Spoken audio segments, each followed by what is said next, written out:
नमस्कार साथियों, आज मैंने आपके लिए हैं एसएसटी यानी जीके से भारतीय सभ्यता और संस्कृति से बहुत ही महत्वपूर्ण क्वेश्चन। जो बच्चे रीट का एग्जाम दे रहे हैं 2025 का, उनके लिए ये एसएसटी जीके की क्लास बहुत ही महत्वपूर्ण होने वाली है। इसमें भारतीय सभ्यता और संस्कृति से मैंने छांट के क्वेश्चन लिए जो आपके रीट एग्जाम में बार बार पूछे जाते हैं। तो चलिए इस क्लास को हम देख लेते हैं। चलिए देखिए, सबसे पहला क्वेश्चन है हमारा, सबसे पहला क्वेश्चन है भारतीय संस्कृति का मूल आधार क्या है? भौगोलिक विविधता, आध्यात्मिकता या आर्थिक प्रगति या फिर राजनीतिक विचारधारा क्या है? तो देखिए, भारतीय संस्कृति का मूल आधार जो है वो हमारी आध्यात्मिकता है। ठीक है, आध्यात्मिकता, क्योंकि देखिए भारत में जो भारतीय संस्कृति जो है वो मुख्य रूप से आध्यात्मिकता पर और धार्मिक सहिष्णुता पर आधारित रही है शुरू से। ठीक है, ये इसी पर रही है, तो राइट आंसर आध्यात्मिकता हो जाएगा, बी आंसर सही हो जाएगा। अगला क्वेश्चन देखते हैं। अगला देखिए, भारतीय प्राचीन भारतीय ग्रंथों में सप्त सिंधु शब्द का उल्लेख किस संस्कृति से जुड़ा है? वैदिक संस्कृति से, सिंधु घाटी सभ्यता से, बौद्ध धर्म से या फिर जैन धर्म से? किससे जुड़ा हुआ है? भारतीय मतलब प्राचीन भारतीय ग्रंथों में जो सप्त सिंधु शब्द का उल्लेख किस संस्कृति से जुड़ा हुआ है? वैदिक संस्कृति से। तो देखिए, ये आपका जो वैदिक काल में, मैं आपको बता दूं, वैदिक काल में, ठीक है, वैदिक काल जो है उसमें भारत को सप्त सिंधु यानी 7 नदियों की भूमि, कितनी नदियों की? 7 नदियों की भूमि के रूप में वर्णित किया गया है। ठीक है, 7 नदियों की भूमि में। तो ये आपका राइट आंसर क्या हो जाएगा? वैदिक संस्कृति, क्योंकि वैदिक काल में हुआ था। ठीक है, तो राइट आंसर वैदिक संस्कृति हो जाएगा।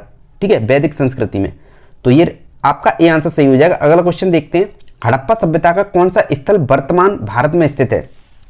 जो हड़प्पा सभ्यता है इसका कौन सा स्थल वर्तमान भारत में स्थित है? हड़प्पा में मोहनजोदड़ो, कालीबंगा या फिर आपका चहुदड़ो, क्या है? सोचिए क्या हो सकता है इसका राइट आंसर। तो देखिए, हड़प्पा सभ्यता जो है ये आपकी कालीबंगा राजस्थान में सिंधु घाटी सभ्यता का एक प्रमुख स्थल है। जो कालीबंगा है, ठीक है, जो आपकी कालीबंगा है ये राजस्थान में, कहां पर? राजस्थान में। ठीक है, ये सिंधु घाटी, किसकी? सिंधु घाटी की, जो सिंधु घाटी है ना उसकी सभ्यता का एक प्रमुख स्थल है। कौन सा है? प्रमुख स्थल है। तो राइट आंसर कालीबंगा हो जाएगा। ठीक है, सी आंसर सही हो जाएगा। अगला क्वेश्चन देखते हैं। अगला देखिए, रामायण के रचयिता कौन थे? वेदव्यास थे, तुलसीदास थे, वाल्मीकि थे, कालिदास थे? जो रामायण है इसके रचयिता कौन थे? कौन थे इसके रचयिता? तो देखिए, जो रामायण है इसके जो महर्षि वाल्मीकि जो हैं, महर्षि वाल्मीकि, ठीक है, महर्षि वाल्मीकि जो हैं वो संस्कृत में रामायण की रचना की थी। किसने की थी? महर्षि वाल्मीकि ने की थी, संस्कृत में रामायण की रचना की थी। तो रामायण की रचयिता कौन है? वाल्मीकि हैं। ठीक है, तुलसीदास नहीं है ना, आपकी कालिदास हैं। तो वाल्मीकि ने रामायण की रचना की थी। ये आपका बहुत ही महत्वपूर्ण क्वेश्चन है। अगला क्वेश्चन देखते हैं। अगला देखिए, अगला है सत्यमेव जयते किस उपनिषद से लिया गया है? जो सत्यमेव जयते है ये किस उपनिषद से लिया गया है? क्या आपका छांदोग्य उपनिषद या फिर ईसो उपनिषद या फिर मुंडक उपनिषद या फिर केन उपनिषद? जो सत्यमेव जयते है, ठीक है, ये सत्यमेव जयते आपका लिखा हुआ रहता है हर चीज पे, जो सरकारी गवर्नमेंट चीज होती है भारत में उस पर सत्यमेव जयते लिखा होता है। जैसे जो नोट होता है या फिर आपका पैसा होता है उस पर लिखा होता है। ठीक है, देखा होगा आपने। तो ये जो है उपनिषद किससे लिया गया है? किससे लिया गया है? तो ये आपका देखिए सत्यमेव जयते है भारत का राष्ट्रीय आदर्श वाक्य है। किस कौन सा वाक्य है? राष्ट्रीय आदर्श वाक्य। ठीक है, आदर्श वाक्य ध्यान रखना, जिसे मुंडक उपनिषद से लिया गया है। किससे लिया गया है? मुंडक उपनिषद से लिया गया है। तो राइट आंसर आपका सी हो जाएगा। अगला क्वेश्चन देखते हैं। अगला देखिए, प्रसिद्ध नालंदा विश्वविद्यालय की स्थापना किस शासक ने की थी? जो प्रसिद्ध नालंदा विश्वविद्यालय इसकी स्थापना किस शासक ने की थी? हर्षवर्धन ने की थी, कुमार गुप्त ने की थी, समुद्रगुप्त ने की थी या फिर चंद्रगुप्त विक्रमादित्य ने की थी? किसने की थी प्रसिद्ध नालंदा विश्वविद्यालय की स्थापना? क्या हो सकता है इसका राइट आंसर? क्या हो सकता है? देखिए, जो प्रसिद्ध नालंदा विश्वविद्यालय है इसकी स्थापना आपकी गुप्त वंश ने की थी। किसने की थी? ध्यान रखना, गुप्त वंश ने, गुप्त वंश जो है इसने की थी। जो आपका शासक कुमार गुप्त प्रथम ने नालंदा विश्वविद्यालय की स्थापना की थी। गुप्त वंश जो शासक था हमारा वो आपका कुमार गुप्त प्रथम था, जो नालंदा विश्वविद्यालय की स्थापना की थी।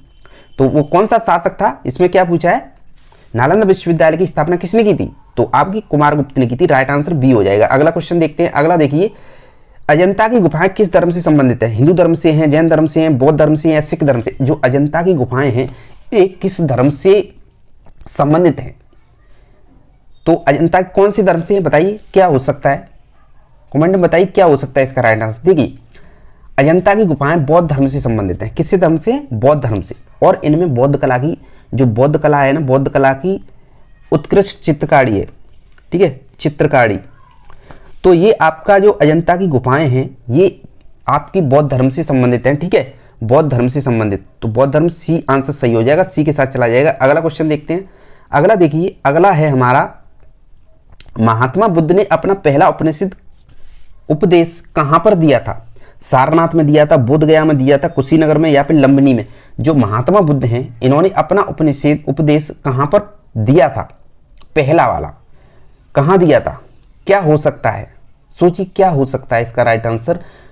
तो मैं आपको बता दूं, देखिए जो महात्मा बुद्ध हैं, महात्मा बुद्ध इन्होंने जो अपना पहला जो भाषण दिया था, पहला जो उपदेश दिया था वो सारनाथ में दिया था। कहां पर दिया था? सारनाथ में, ध्यान रखना, सारनाथ में। और धर्मचक्र प्रवर्तन के रूप में दिया था। किस प्रवर्तन में दिया था? जो धर्मचक्र, ठीक है, धर्मचक्र प्रवर्तन में दिया था, इसको ध्यान रखना। और महात्मा बुद्ध ने अपना पहला उपदेश सारनाथ में दिया था। राइट आंसर आपका सारनाथ, ए आंसर सही हो जाएगा। अगला क्वेश्चन देखते हैं। अगला देखिए, भारत में सबसे प्राचीन भाषा कौन सी मानी जाती है? भारत जो है इसमें सबसे प्राचीन भाषा यानी पुरानी भाषा कौन सी मानी? संस्कृत मानी जाती है क्या, प्राकृत या तमिल, या फिर आपकी पाली मानी जाती है? कौन सी, मतलब सबसे प्राचीन भाषा क्या हो सकता है? सबसे प्राचीन भाषा, तो देखिए जो तमिल भाषा है ना आपकी, तमिल, ये आपकी भारत की सबसे प्राचीन भाषा है, मतलब प्राचीन यानी पुरानी भाषा है जो तमिल, ठीक है, और इसी को माना जाता है। और ये अभी भी मतलब व्यापक रूप से बोली जाती है, मतलब व्यापक रूप से अभी भी बोली जाती है, ठीक है, ध्यान रखना इस बात को। ये आपका तमिल हो जाएगा, सी आंसर सही हो जाएगा। अगला क्वेश्चन देखते हैं। ताजमहल किस शैली की वास्तुकला का उदाहरण है? जो ताजमहल है ये किस शैली की वास्तुकला का उदाहरण है? तो राजपूत शैली की है कि या द्रविड़ शैली की है, या इंडो इस्लामिक शैली की है, या मौर्य शैली की है? जो ताजमहल है ये आपका किस शैली की वास्तुकला है? बताइए क्या हो सकता है इसका राइट आंसर, क्या हो सकता है? देखिए जो आपकी ताजमहल जो है ये आपकी मुगल काल की इंडो इस्लामिक है वास्तुकला का एक उत्कृष्ट उदाहरण है, ठीक है। जो ताजमहल है ना ये मुगल साम्राज्य का है, ठीक है, मुगल साम्राज्य का, ध्यान रखना, मुगल काल की इंडो इस्लामिक, कौन सी इस्लामिक? जो आपकी इंडो इस्लामिक, ठीक है, इंडो इस्लामिक बोलते हैं। ये आपकी वास्तुकला का एक उत्कृष्ट उदाहरण है। तो ये देखिए राजपूत नहीं होगा, राजपूत शैली नहीं होगा, गलत होगा, द्रविड़ शैली भी नहीं होगा, गलत होगा। जो इंडो इस्लामिक शैली है ये आपका राइट आंसर हो जाएगा। ताजमहल इसी वास्तुकला का उदाहरण है, ठीक है, राइट आंसर आपका सी हो जाएगा। अगला क्वेश्चन देखते हैं। अगला देखिए, भारत में आर्य समाज की स्थापना किसने की थी? दयानंद सरस्वती ने की थी, राजा राममोहन राय ने की थी, विवेकानंद ने की थी, या फिर आपकी ज्योतिबा फुले ने की थी? किसने की थी? भारत में आर्य समाज की स्थापना किसने की थी? भारत में आर्य समाज की स्थापना किसने की थी? तो देखिए जो भारत में आर्य समाज की स्थापना की थी, सबसे पहले तो मैं आपको बता दूं भारत में आर्य समाज की स्थापना 1875 ईस्वी में हुई थी, ठीक है। और ये आर्य समाज की स्थापना थी स्वामी दयानंद सरस्वती ने। किसने की थी? स्वामी दयानंद सरस्वती ने, ठीक है। तो राइट आंसर क्या हो जाएगा? दयानंद सरस्वती हो जाएगा, ठीक है, स्वामी नहीं दिया है, ए आंसर सही हो जाएगा, ए के साथ चला जाएगा। अगला क्वेश्चन देखते हैं। अगला देखिए, भारत में संविधान में किस संस्कृति की झलक अधिक देखने को मिलती है? जो भारत संविधान है इसमें किस संस्कृति की झलक अधिक देखने को मिलती है? ब्रिटिश में, ब्रिटिश मतलब ब्रिटिश, या फिर अमेरिकी, या फिर भारतीय, या फिर आपकी फ्रांसीसी? जो भारतीय के संविधान में किस संस्कृति की झलक अधिक देखने को मिलती है? क्या हो सकता है? सोचिए क्या हो सकता है। तो देखिए भारतीय संविधान में मैं आपको बता दूं, भारतीय संविधान जो है इसमें प्राचीन भारतीय संस्कृति है, प्राचीन भारतीय, ठीक है, प्राचीन भारतीय संस्कृति और विविधता की झलक मिलती है। प्राचीन भारतीय और संस्कृति और विविधता, ध्यान रखना, इनकी झलक मिलती है। तो राइट आंसर क्या हो जाएगा? भारतीय की मिलती है, किसी की नहीं मिलती। राइट आंसर सी के साथ चला जाएगा। अगला क्वेश्चन देखते हैं। वेदों की कुल संख्या कितनी है? 2 है, 4 है, 6 है, 5 है, मतलब वेदों की कुल संख्या कितनी है? वेदों की कुल संख्या, तो देखिए जो वेद है ना ये आपका एक तो पहला तो ऋग्वेद हो गया, ध्यान रखना, ऋग्वेद हो गया, एक यजुर्वेद होगा, एक कौन सा होगा? यजुर्वेद होगा, और कौन सा होगा? अर्थवेद होगा, एक अर्थवेद, ठीक है। ये आपको एक सामवेद होता है, सामवेद। तो ये आपके 4 वेद होते हैं, ध्यान रखना इस बात को। तो वेदों की कुल संख्या कितनी होती है? 4 होती है, सी बी आंसर सही हो जाएगा। अगला क्वेश्चन देखते हैं। अगला देखिए, कुंभ मेला कितने वर्षों के अंतराल में आयोजित होता है? जो कुंभ का मेला है ना ये कितने वर्षों के अंतराल में लगता है? जो अभी प्रयागराज में लग रहा है कुंभ मेला, ये कितने वर्षों के अंतराल में लगता है? क्या हो सकता है बताइए, ये तो सब जानते होंगे। क्या हो सकता है? कुंभ मेला। तो देखिए कुंभ मेला आपका सब जानते हैं 12 वर्षों बाद लगता है, ध्यान रखना। और महाकुंभ लगता है 144 साल बाद, ठीक है, 144 साल बाद महाकुंभ लगता है। और जो कुंभ मेला लगता है वो 12 वर्ष के अंतराल में लगता है। और जो महाकुंभ है ना, जो अभी लग रहा है, ये आपका 144 साल बाद लगता है, ध्यान रखना इस बात को। तो ये आंसर आपका बी हो जाएगा। अगला क्वेश्चन देखते हैं। अगला देखिए, अगला है हमारा, भारत में सबसे बड़ा जनजाति समूह कौन सा है? भील है या संथाल है या गोंड है या फिर आपका मीणा है? कौन सा है भारत में सबसे बड़ा जनजाति समूह? क्या हो सकता है?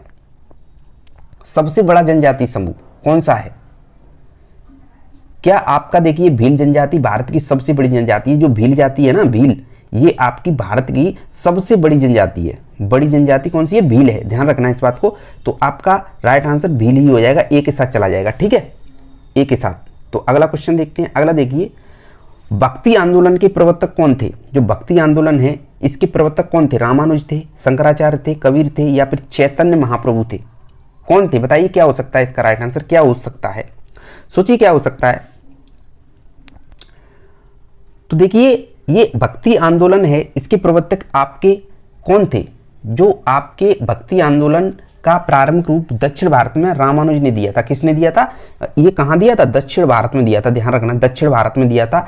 और ये किसने दिया था? रामानुज ने दिया था। तो राइट आंसर भक्ति आंदोलन के प्रवर्तक कौन थे? तो रामानुज थे, ध्यान रखना, रामानुज, ए आंसर सही हो जाएगा, ठीक है।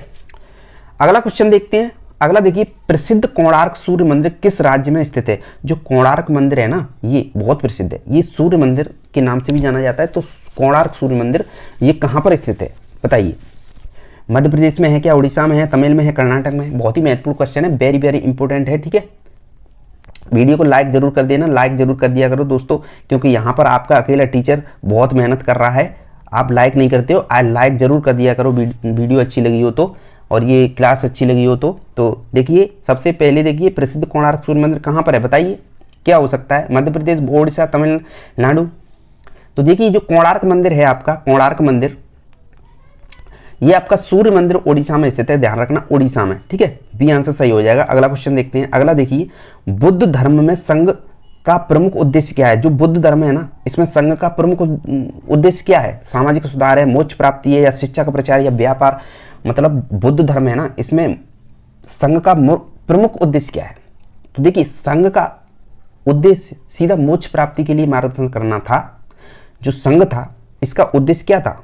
मोक्ष, ठीक है, मोक्ष प्राप्ति के लिए मार्गदर्शन करना था बुद्ध धर्म में, ठीक है। तो राइट आंसर क्या हो जाएगा? मोक्ष प्राप्ति, बी आंसर सही हो जाएगा। अगला क्वेश्चन देखते हैं। अगला देखिए, महाभारत में भगवद गीता उपदेश किसने दिया था?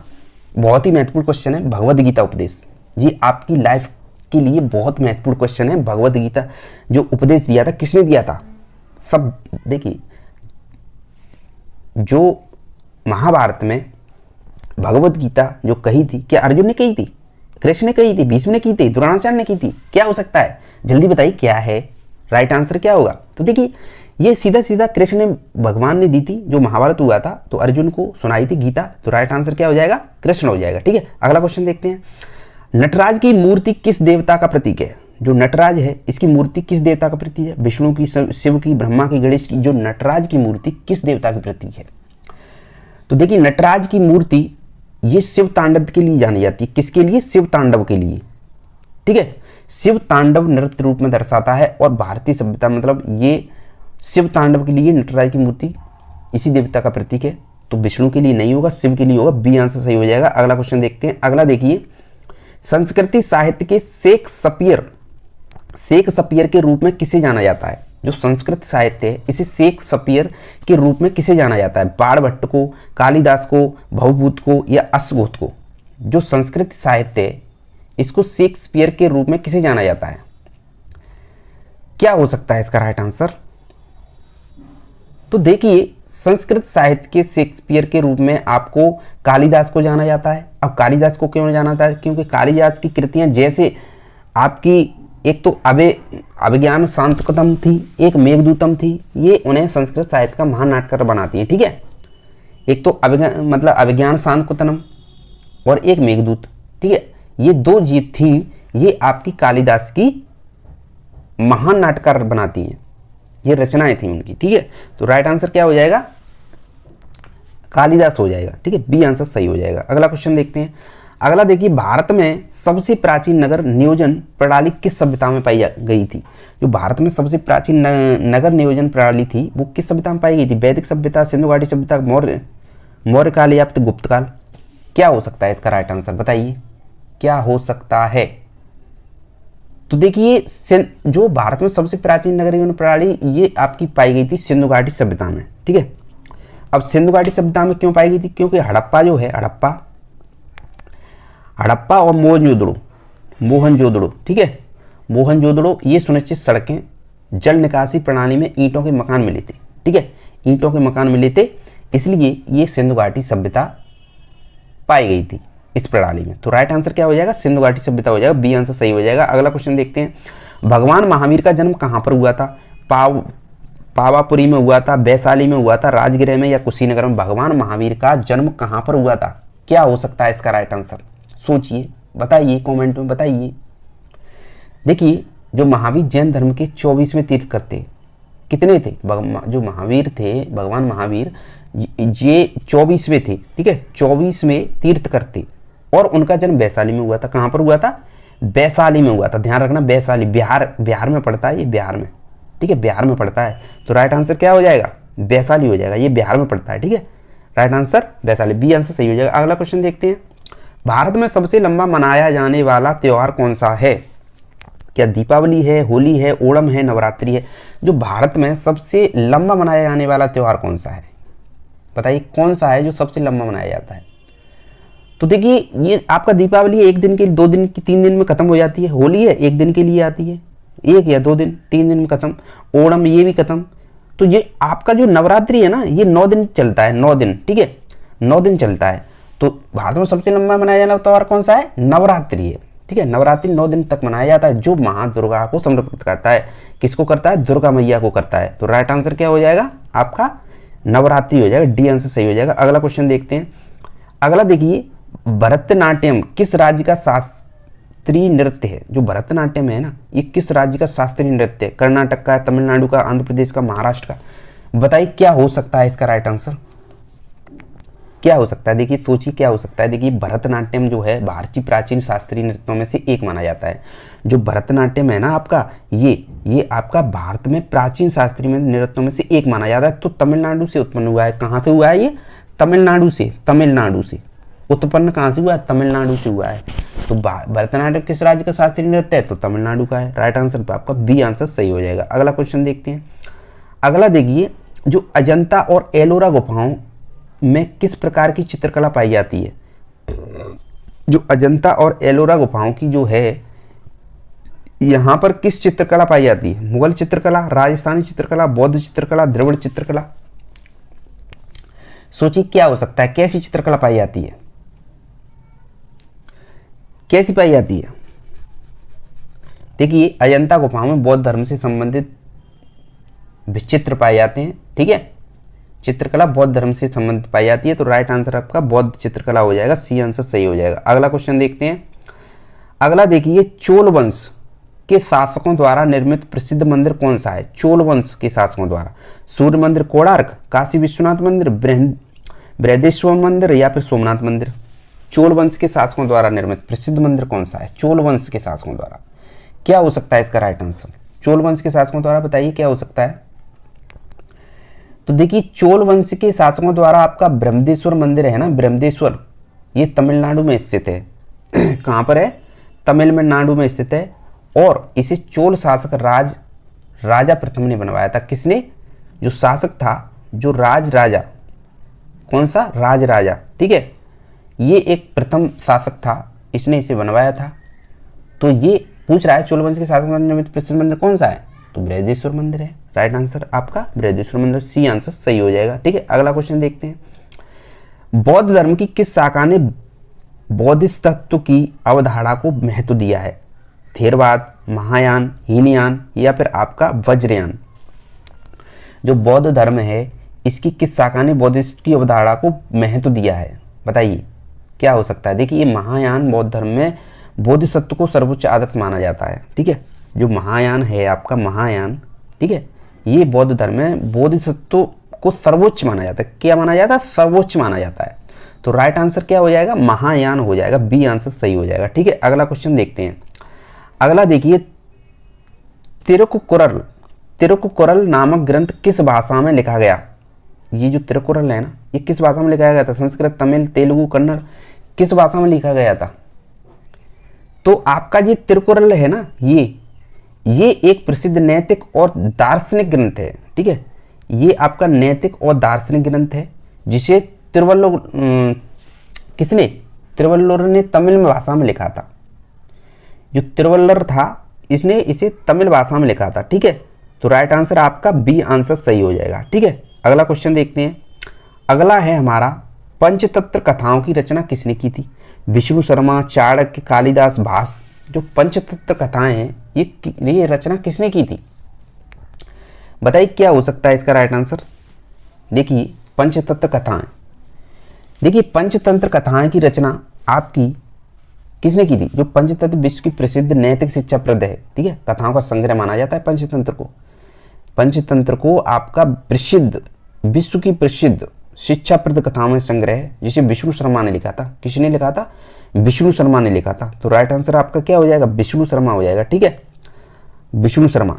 तो ये थे आपके आज के बहुत ही महत्वपूर्ण क्वेश्चन, ठीक है, जो आपके SST GK से लिए गए हैं। ठीक है, तो ये आपके लिए बहुत ही महत्वपूर्ण है। जो बच्चे रीट 2025 का एग्जाम दे रहे हैं, उनके लिए ये क्लास बहुत ही महत्वपूर्ण है। इसको जरूर देख लेना। ठीक है, और जो बच्चे नए हैं वो चैनल को सब्सक्राइब जरूर कर लेना, क्योंकि यहाँ पर मैं आपको रीट की तैयारी करा रहा हूँ, बहुत ही महत्वपूर्ण, जो आपके एग्जाम में क्वेश्चन पूछे जाते हैं उसी से संबंधित। ठीक है, तो इसलिए चैनल को सब्सक्राइब जरूर कर लेना जो बच्चे नए हैं। और इसी टाइम पर मिलते हैं कल इसी टाइम पर अगली क्लास में। तब तक के लिए जय हिंद।